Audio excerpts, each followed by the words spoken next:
안녕하세요. 반갑습니다. 행복한 하루입니다. 닥치고 문제 끝장내기 모의고사 세 번째 시간 시작합니다.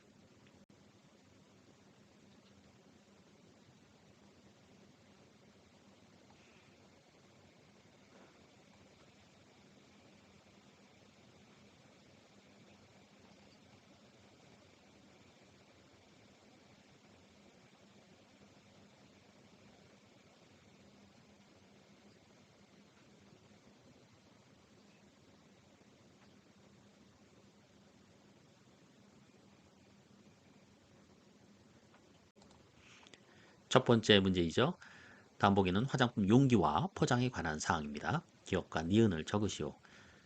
보시는 바와 같이 천연 화장품, 유기농 화장품 관련된 내용과 또 포장 재질에 관련된 내용입니다.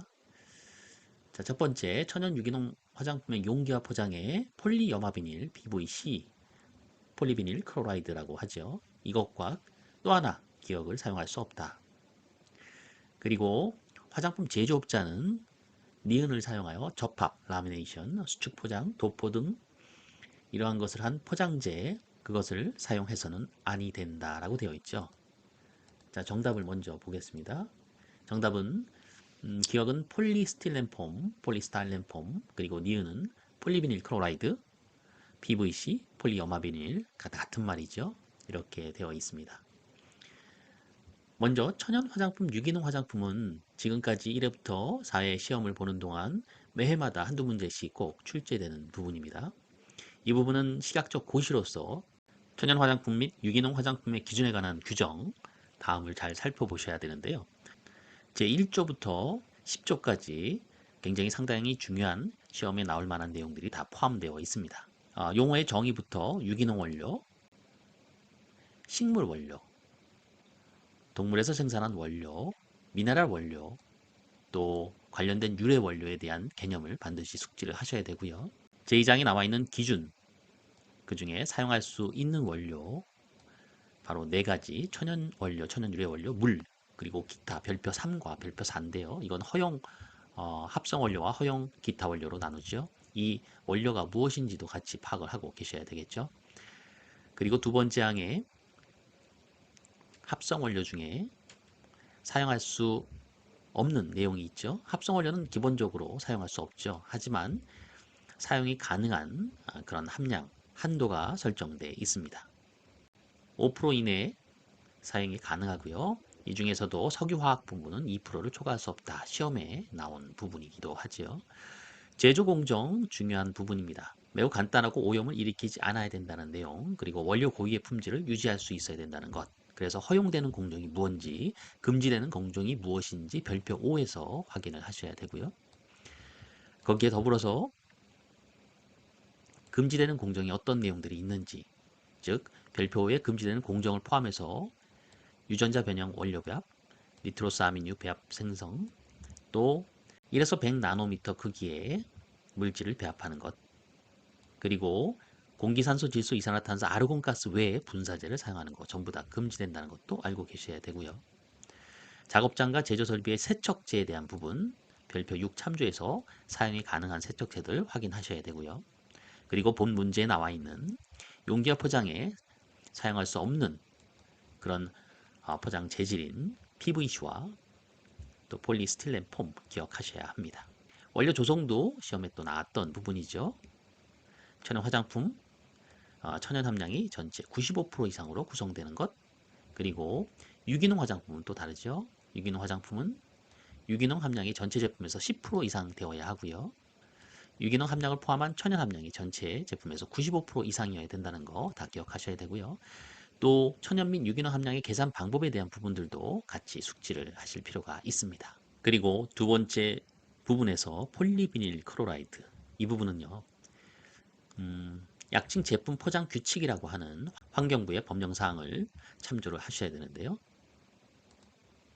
본 규칙의 제3조 제품의 포장 재질에 대한 기준 부분을 살펴보셔야 합니다. 이 중에 3항에 제조자, 여기서 제조자라 하면요. 제품을 제조, 수입, 판매하는 자를 의미합니다. 화장품의 입장에서는 화장품 제조업자도 될 수 있고요. 또 화장품 책임 판매업자도 될 수가 있겠죠. 제조자 등은 폴리비닐 클로라이드를 사용하여 문항에 나와 있는 접합, 수축 포장, 도포한 포장재를 사용해서는 아니 된다 하고 예외 규정이 있는데 그 예외 규정에서는요. 화장품에 대한 내용들은 포함되지 않습니다. 이 폴리비닐 클로라이드는요. 다른 말로 폴리염화비닐이죠. 다른 합성수지와 섞여 재활용이 될 경우 제품의 강도가 떨어집니다. 그리고 재활용 과정에서 염화수소, 우리가 흔히 염산이라고 하는 HCl이죠. 염화수소와 같은 굉장히 독한 유해 화학 물질이 발생하는 등 다양한 문제를 일으키기 때문에 폴리염화비닐로 만든 포장지의 사용이 금지 대상으로 지정이 되었습니다. 2019년도의 일인데요. 그때 앞서 말씀드린 그 규칙에 대한 개정이 있었죠. 여기서 한 가지 더 말씀을 드리자면 폴리염화비닐 PVC는요. 일반적으로 가정이나 그런 공사 현장에서 이런 고무관들의 재질로 많이 사용이 되는데요. 굉장히 단단하죠. 여기에다가 가소제라는 걸 넣으면요. 또 흔히들 많이 보는 그런 랩, PVC 랩이죠. 아주 연한 재질의 랩, 투명한 랩 재질로도 활용이 됩니다. 하지만 이러한 가소제를 투입하면서 이런 랩 재질을 만들 때 이런 푸탈레이트의 그 검출의 가능성이 있죠. 그렇기 때문에 가정용에서는 PVC를 이용한 랩은 사용이 금지가 되어 있습니다. 여기서 문제, 푸탈레이트 유통화장품 안전관리 기준에 사용할 수 없는 원료로 정해져 있는 물질이면서 검출 허용 한도가 있는 성분이죠. 그래서 푸탈레이트 중에 디부틸 푸탈레이트, 부틸, 벤질 푸탈레이트, 디에칠 핵실 푸탈레이트 이 세 가지에 한해서 사용할 수가 없죠. 그런데 사용이 가능한 허용 한도가 있는데 그 양은 100 ppm이 되겠죠. 100 마이크로그램 퍼 그램. 요거는 안전 기준에 나와 있는 내용이죠. 같이 기억하시면 좋겠고요. 아마 이미 시험에 출제된 이력이 있었던 걸로 기억이 납니다. 두 번째 문제 보실까요? 다음 보기는 영유아 또는 어린이 사용 화장품 관리에 대한 설명입니다. 기억, 니은, 디귿 세 가지 단답형 문항이죠. 영유아 또는 어린이가 사용할 수 있는 화장품을 표시 광고하려는 경우에는 제품별로 니은과 디귿을 입증할 수 있는 다음 각호의 자료를 작성 보관하여야 한다. 누가? 기억이요. 제품의 안전성 자료 이미 잘 알고 계시겠죠? 세 가지입니다. 제품 및 제조 방법에 대한 설명 자료, 화장품의 안전성 평가 자료, 제품의 효능 효과에 대한 증명 자료. 사실 과거 시험에서 이런 세 가지 내용에 대한 문항들이 출제된 이력이 있었는데요. 제가 좀 달리해서 이 주체에 대한 부분 중에서 본항에서 문제를 내보았습니다. 다 정답 다 쓰셨겠죠? 화장품 책임 판매업자의 의무사항 중에 하나고요. 그리고 제품별로 안전과 품질을 입증할 수 있는 각호의 자료가 바로 1호, 2호, 3호의 자료입니다. 화장법 제4조의 2에 나온 내용이죠. 이 내용들 잘 숙지하고 계셔야 되고요. 그리고 제품별 안정성 자료의 작성 보관을 어떻게 해야 되는지에 대한 내용으로 새롭게 발표된 고시가 있었죠. 바로 영유아 또는 어린이 사용 화장품 안전성 자료의 작성 보관에 관한 규정 이 부분인데요. 새롭게 제정 고시가 되었습니다. 2020년도 7월 달에 제정이 된 내용입니다. 간략히 살펴보면 첫 번째 1호의 제품 및 제조 방법에 대한 설명 자료는 제품에 대한 설명 자료에 대해서는 제품 표준서 사본으로 대신할 수 있다는 거 주요한 내용이고요. 수입 같은 경우에는 수입관리 기록소로 수입관리 기록소 사본으로 대체할 수 있다는 거 기억하시고요. 물론 이 안에 있는 내용들은 제품명, 효능효과, 사용상 주의사항, 원료명 및 분량, 보관 조건, 사용 기한 또는 개봉 후 사용 기간 등 제품에 대한 상세한 정보를 포함하고 있는 자료입니다. 제조 방법에 대한 설명 자료는요. 이 역시 제품의 제조 방법에 대한 정보인데요. 제품 표준서 사본으로 가름이 될 수가 있습니다. 두 번째, 화장품의 안전성 평가 자료죠. 이 부분은 세 가지로 나누어져 있죠. 제조 시 사용된 원료 및 제품의 안전성 평가 자료입니다. 이 부분은 두 가지로 나누어서 원료 및 완제품에 대한 검토 자료로서 적합한 자료를 포함하고 있어야 되겠고요. 나목으로는 사용 후 이상 사례 정보에 대한 수직 검토, 평가 및 조치 관련 자료죠.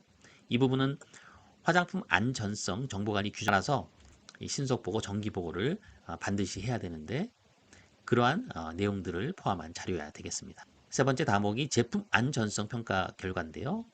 이것은 원료 및 완제품 이상 사례 등에 대한 자료를 바탕으로 제품의 안전성에 대한 평가 결과를 작성한다라고 되어 있습니다. 그리고 제3호 제품의 효능 효과에 관한 증명 자료죠. 이건 두 가지로 나눌 수가 있습니다. 기능성 화장품일 경우에 효능 효과에 대한 증명 자료, 이것은 기능성 화장품에 제출한 보고서 또는 심사 결과 자료를 갖추면 되고요. 또 한 가지가 표시 광고를 할 경우에 사실에 관한 실증 자료에 대한 부분입니다. 영유아 어린이 사용 화장품 표시 광고 중에서 또 실증이 필요한 사항에 대해서는 화장품 표시 광고 실증하는 규정에 따른 실증 자료를 포함을 한다라고 되어 있습니다. 이렇게 세 가지에 대한 자료를 작성 보관해야 되고요. 작성제를 대한화장품 협회에서 제시한 그 예시도 있으니까 그것도 같이 참조하시면은 실제 이 자료를 작성하시는 화장품 영업자께서는 도움이 되실 거라고 생각이 듭니다. 여하튼 이번 5회 시험 준비를 위해서 응시생 여러분들은 이러한 내용들 잘 알고 계시면 좋겠습니다. 자, 다음 문제 보겠습니다. 다음 보기는 사용상 제한이 필요한 원료입니다. 자외선 차단 제품 또는 자외선을 이용한 태닝, 천연 또는 인공, 태닝을 목적으로 하는 제품에는 사용할 수 없는 원료를 고르시오. 자, 이 부분은 사용상 제한이 필요한 원료의 사용 제한 조건들에 대한 부분을 알고 있는지를 묻는 문제죠. 정답은 만수쿠꽃 추출물 또는 오일입니다. 만수쿠꽃 추출물 또는 오일은요, 화장품의 안전 기준 등에 관한 규정에 나와 있는 사용상 제한이 필요한 원료 중에서 새롭게 추가가 된 원료입니다. 2020년도 개정이 되면서 추가된 성분인데요. 잠깐 보시면 본문항에 만수꽃 추출물 또는 오일뿐만 아니고 만수국 아제비꽃 추출물 또는 오일도 같이 추가가 되었습니다. 사용 후 씻어낸 제품의 0.1%, 사용 후 씻어내지 않는 제품의 0.01%고요. 사용 제한들이 여러 가지가 있죠. 그 중에 이 자외선과 관련된 부분, 이 만수국과 관련된 이 두 성분에 해당되는 부분입니다. 같이 기억하시기 바라고요. 이 보기에 나와 있는 그 성분들에 대해서 잠깐 한번 살펴보면요. 사용상 제한이 필요한 원료 중에 기타 성분에 포함되어 있지요. 식물과 관련된 추출물들 위주로 잠깐 같이 살펴보면서 보도록 할까요? 땅콩의 추출물 및 유도체, 요거는 사용 한도가 없지만 원료 중에 땅콩 단백질의 최대 농도는 0.5 ppm을 초과하지 않아야 한다. 0.5 ppm 이런 것도 기억하면 좋을 것 같고요. 만수국 추출물 또는 오일, 앞서 설명드렸던 내용이고요. 만수국 아제비꽃 추출물 또는 오일 마찬가지입니다. 소합 향나무 발삼 오일 및 추출물도 있죠. 이거는 0.6%, 0.6%로 되어 있습니다. 사용 제한들 딴 거는 없지요. 쿠민 열매 오일 및 추출물입니다. 사용 후 씻어내지 않는 제품에 쿠민 오일로서 0.4%까지 사용 제한이 있습니다. 페루 발삼 추출물 또 증류물로 0.4%까지 되어 있죠. 풍나무 발사모일 및 추출물입니다. 발사모일과 관련된 부분들이 많이 포함되어 있네요. 이것도 0.6%입니다. 이번 문제를 통해서 사용상 제한이 필요한 원료 중에 식물 추출물과 관련된 내용들을 살펴보았고요. 다음 문제로 넘어가겠습니다. 다음 보기에 자외선 A 차단 지수 PFA, 인체 적용 시험 결과를 이용하여 계산된 PFA를 기준으로 자외선 A 차단 등급 PA를 적으시오. 여기서는 먼저 자외선 A 차단 지수 PFA의 계산식을 통해서 PFA를 다 구해야 되겠죠. 정답은 PA2 플러스입니다. 어떻게 PA2 플러스가 나왔는지 살펴보도록 할까요? 자, 먼저 각 피험자의 자외선 A 차단 지수 PFA의 계산식을 살펴보면 제품 무도포 부위의 최소 지속형 즉시 흑화량 MPBD와 제품 도포 부위의 최소 지속형 즉시 흑화량 MPBD를 각각 계산식에 따라서 나눠주게 됩니다. 그러면 자, 1번부터 5번 피험자의 경우에는 다 동일한 수치를 이렇게 제시를 했었죠. 그래서 도포 부위의 최소 지속형 즉시 흑화량 뒤에는 60이고요. 무도포 부위인 경우에는 10입니다. 그래서 1번부터 5번까지의 피험자의 경우 PFA는 6이 되겠죠. 마찬가지 같은 식의 계산을 하면 6번부터 10번까지의 피험자는 5가 됩니다. 그래서 총 PFA 산술 평균값을 구하면요. 6이 5번, 또 5가 5번이니까 총 55가 되겠죠. 55를 전체 피험자 10으로 나누면 5.5가 PFA 산술 평균값이 되겠죠. 10명에 대해서. 그렇다면 이 값에 대해서 자외선 A 차단 지수 2와 4, 4와 8, 8과 16, 16 이상인 경우로 나누어 자외선 A 차단 지수 PFE 2와 4, 또 4와 8, 8과 16, 그리고 16 이상인 경우를 각각 자외선 A 차단 등급 PA에서 1 플러스 2 플러스 3 플러스 4 플러스로 나누죠. 여기에 5.5는 바로 여기에 4 이상 8 미만에 해당이 됩니다. 그래서 정답은 PA2 플러스가 맞고요. 이것에 대한 자외선 A의 차단 효과는 보통이 되겠습니다. 요 자외선 A 차단 지수와 자외선 A 차단 등급과 자외선 A 차단 효과 이 부분도 잘 숙지하고 계셔야 합니다. 248, 16 각각의 2배수씩 하고 16 이상 이렇게 네 가지로 나눈다는 거 이번 문제를 통해서 확실하게 기억하시기 바랍니다. 오늘 준비한 마지막 문제 다음 보기는 자외선 차단 지수 측정 방법의 피험자 선정 기준에 사용하는 피츠패트릭의 피부 유형 분류 기준표입니다. 기준표에 따라 피험자 선정 기준에서 선정되는 피부 유형을 고르시오. 먼저 정답 1번입니다. 유형이 1부터 6까지 나눠져 있죠. 이 중에 1부터 3까지 해당하는 유형의 대상들이 피험자 선정 기준에 선정될 수 있는 대상자입니다. 이때 MPD 값이 2와 30인 경우에는 유형 1, 25와 35인 경우에는 유형 2, 유형 3는 30에서 50이죠. 이렇게 세 가지로 나누고요. 1과 2와 3에 대한 각각에 대한 설명들 잘 기억하시면 좋을 것 같습니다. 이 자외선 차단 지수와 관련된 문항들은 지속적으로 매년 출제되고 있는 부분이기도 하는데요. 기능성 화장품 심사에 대한 규정 고시의 별표 3 자외선 차단 효과 측정 방법 및 기준에 대한 내용입니다. 통칙에 있는 내용, 용어에 대한 정의에 대한 부분이죠. 다 선다형이라든지 단답형의 문항으로 출제될 수 있는 내용들입니다. 자외선의 분류 다 알고 계시는 200에서 290 나노미터 자외선 C, 290, 320 자외선 B, 320, 400 자외선 A입니다. 각각에 대한 용어의 정의들 잘 기억하셔야 되겠죠. SPF가 무엇인지, 자외선 차단 지수, 최소 홍반량에 대한 개념도 나오죠. 최소 홍반량이 무엇인지, mND 값, 그리고 여기에 각각의 정의에 따라서 UVB 최소 홍반량은 UVB에 대한 내용이고요. UVB를 사람 피부에 조사한 후 16시간부터 24시간 범위 내에서 조사 영역 전 영역의 홍반을 나타낼 수 있는 최소한의 자외선 조사량, 최소 홍반량, UVB와 관련된 거고요. UVA는 최소 지속형 즉시 흑화량입니다. 최소 지속형 즉시 흑화량 MPBD입니다. 영어로 약자. 이때는 UVA를 조사한 후 2에서 24시간 범위 내에서 희미한 흑화가 인식되는 최소 자외선 조사량입니다. 그리고 자외선 A 차단 지수 PFA와 자외선 A 차단 등급 PA에 대한 개념들 잘 기억하시기 바라고요. 각각에 대한 측정 방법 부분들도 한번 어떤 측정 방법으로 측정을 하는지 살펴보셔야 될 것 같고요. 내수성 자외선 차단 지수가 하나 더 있죠. 이때 표시 방법은 내수성과 지속 내수성 두 가지라는 것도 같이 기억하시면 좋을 것 같습니다. 그리고 피험자 선정 기준인 피츠패트릭에 대한 내용입니다. 여기 예외 조건이 있죠. 여기서 피부 유형 1, 2, 3형에 해당하는 사람을 선정하는 거고요. 나이는 피부 질환이 없는 18세에서 60세 이하 신체 건강한 남녀다라고 되어 있습니다. 다만 자외선 조사에 의한 이상 반응이나 화장품에 의한 알러지 반응이 있었던 적이 있는 사람은 제외하죠. 또 광감수성, 빛에 대해서 감수성 관련 있는 약물을 복용한 사람도 제외하게 되어 있습니다. 그리고 하나 더 SPF 같은 경우에 평균값을 내었을 때 쓰는 숫자 마이너스 20% 이하의 범위 내 정수로 나타낸다라고 되어 있죠. SPF 평균값이 23일 경우에는 마이너스 20% 범위 내 정수 19부터 23까지 임의로 정의해서 쓸 수가 있습니다. 그리고 52 이상인 경우 우리나라 같은 경우는 SPF 50 플러스로 표시하죠. 외국의 경우에는 SPF 100이 나왔다 그러면 그냥 그대로 100까지 쓰는 경우도 있습니다. 같이 기억하시기 바랍니다.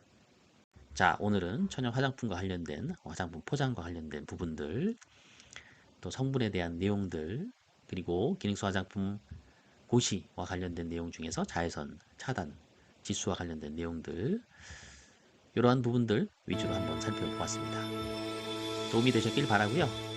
지금까지 청취해 주셔서 감사합니다.